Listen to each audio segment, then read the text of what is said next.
What should an amateur be consuming post-weigh-in before a fight?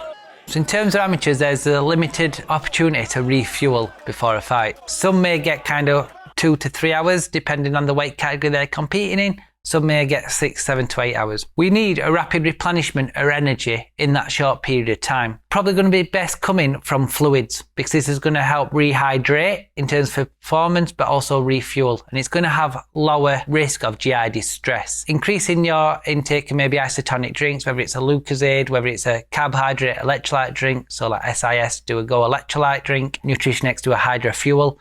These are quite high in carbohydrates, which is going to rapidly replenish our muscle glycogen in a short period of time. In terms of the rate we probably want to go at, we probably want to consume kind of 1.2 to 1.5 grams per kilogram carbohydrates to body mass. So if you are a 60 kilogram athlete, we are probably wanting to consume around 72 to 90 grams of carbohydrates, and we want to do this every 1 to 2 hours. Doing this in kind of smaller amounts of kind of food is going to help reduce that GI distress as we're competing. Also, there's some studies from kind of cycling and Tour de France by Mark Harris and colleagues is actually consuming this in a variety of kind of liquids, gels, and even kind of like bars or sweets and snacks will reduce those GI symptoms, probably because it's coming from different forms of carbohydrates, including sucrose, in terms of glucose and fructose. In terms of practical strategies, maybe a Lucozade and an energy gel post-weigh-in, jam on white bread, or some honey with kind of some fruit yogurt with sliced banana.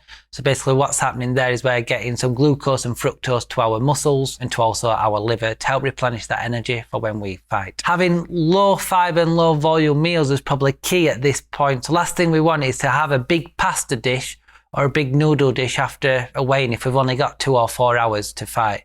We're probably wanting something a bit more higher energy density for less food volume. Maybe some rice pudding with jam, which is just kind of easily absorbed, or it could just be maybe some basmati rice with a bit of soy sauce, just so these foods are lower in fiber, less food volume, so it's going to be a lot lighter on our stomach. Whilst we're warming up ready for the fight, we can still get some energy, which is going to top up some blood glucose levels, and also a kind of a mouth rinse in our mouth, which goes to our brain in terms of kind of a sensory mechanism to help improve performance. A strategy to utilise in your warm-up is to sip on a carbohydrate drink and either mouth rinse it around your mouth before you're consuming it, and also to have an energy gel around 5 minutes before the bout. This is to help control kind of blood glucose levels as you're going into that fight.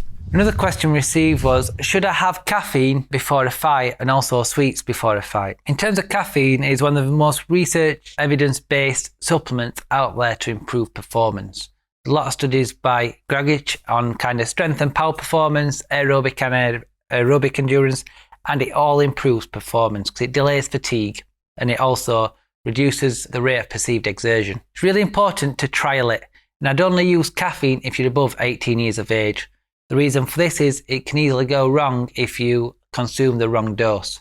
So if you are over 18 years of age, potentially use some caffeine, but also use it in training sessions before you use it in a fight. The reason for this is there's a lot of kind of side effects in terms of anxiety related to caffeine. And when you're getting anxious and quite alert around a fight, sometimes it can work opposite and actually increase the anxiety too much that you can't possibly maybe control your nerves as much as you'd like. Trial it in training. You want around 3 milligram per kilogram of body mass to have an ergogenic effect. You can have this either in tablet formula, you can have it in terms of coffee, you could also have it in gel formula, so you can have a caffeine energy gel, and you can also have it in caffeine gum. So if you are 60 kilogram, you probably want to have 180 milligram of caffeine, and you want to have this around 45 minutes to an hour before a training session to help increase kind of dose response and also the time it takes to work. Having that now before a training session, see how you feel and trial it. If you feel fine, then I would use it then in a fight. If you train late at night, I wouldn't use it because it's going to have an adverse effect on your sleep, which is important for recovery. In terms of sweets before a fight, you can use sweets because they're quite high energy density. They're high in glucose, so it's going to be a rapid supply of energy, and also you're not going to eat a massive full bag to make you feel kind of nauseous. It's just going to be a little serving. So in past I have used a few sweets with some fighters just to get some carbohydrates and glucose on board, but I just make sure that your diet before that is kind of good in terms of you're getting whole foods, because just relying on sweets around kind of rapid energy after a weigh-in and before a fight, if you're having a low intake of fruit and vegetables, which is high in micronutrients, you're probably going to increase your risk of illness.